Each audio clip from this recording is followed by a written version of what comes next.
కూడా దేవుడు ఏం చేస్తాడట? అభివృద్ధి చేస్తాడు. అభివృద్ధి కలగాలి అని అంటే మనము అభివృద్ధికరమైనటువంటి జీవితాన్ని జీవించాలి. ఏ జీవితం? మంచి ప్రవర్తన ఉందనుకోండి, ప్రవర్తనను బట్టి దేవుడు ఏమిస్తాడంటే మనకు ప్రతిఫలం ఇస్తాడు. మన యొక్క ప్రవర్తన ఎలా ఉండాలంటే చాలా దేవునికి ఇష్టమైనటువంటి రీతిలో, దేవునికి అనుగుణంగా, దేవుడు మనల్ని మెచ్చుకునేటట్లు మన యొక్క సాక్ష్య విధానం ఉండేటట్లు మనం చూసుకోవాలి. హల్లెలూయా, హల్లెలూయా. రూతు గ్రంథం 3వ అధ్యాయం 10వ వచనంలో కనబడుతుంది.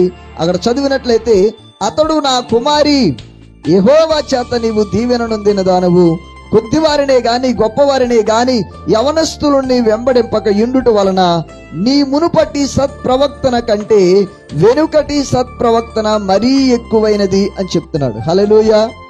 అంటే ప్రతి ఒక్కరు జీవితంలో ఏం కావాలి అంటే, దేవుని దగ్గర నుంచి మేలు పొందుకోవాలంటే ప్రవర్తన పరిశుద్ధంగా ఉండాలట. మన ప్రవర్తన ఎలా ఉండాలా? మన ప్రవర్తన ఎలా ఉండాలి?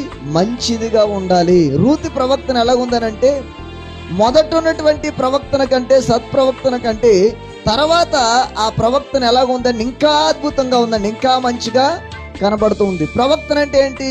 మన మాటలు, చూపులు, తలంపులు, ఆలోచనలు, నడక, ఇవన్నీ దేవుని దృష్టిలో ఎలా ఉండాలంటే పరిశుద్ధముగా, నీతిగా, యథార్థంగా ఉండాలని దేవుడు కోరుకుంటూ ఉన్నాడు. దేవుని బిడ్డలారా, మన ఇంట్లో మేలు దేవుడు చెయ్యాలి అని అంటే ఒకటి, మన యొక్క ప్రవర్తన మంచిదిగా ఉండాలి, సత్ప్రవర్తన కలిగి ఉండాలి. అంటే మంచి సాక్ష్యాన్ని కలిగి మనం జీవించే వారంగా మనం ఉండాలి. మన కుటుంబంలో మేలు జరగాలి అని అంటే మేలుకరమైనటువంటి జీవితాన్ని, యోగ్యత కలిగినటువంటి జీవితాన్ని మనం జీవించే వారంగా ఉండాలి.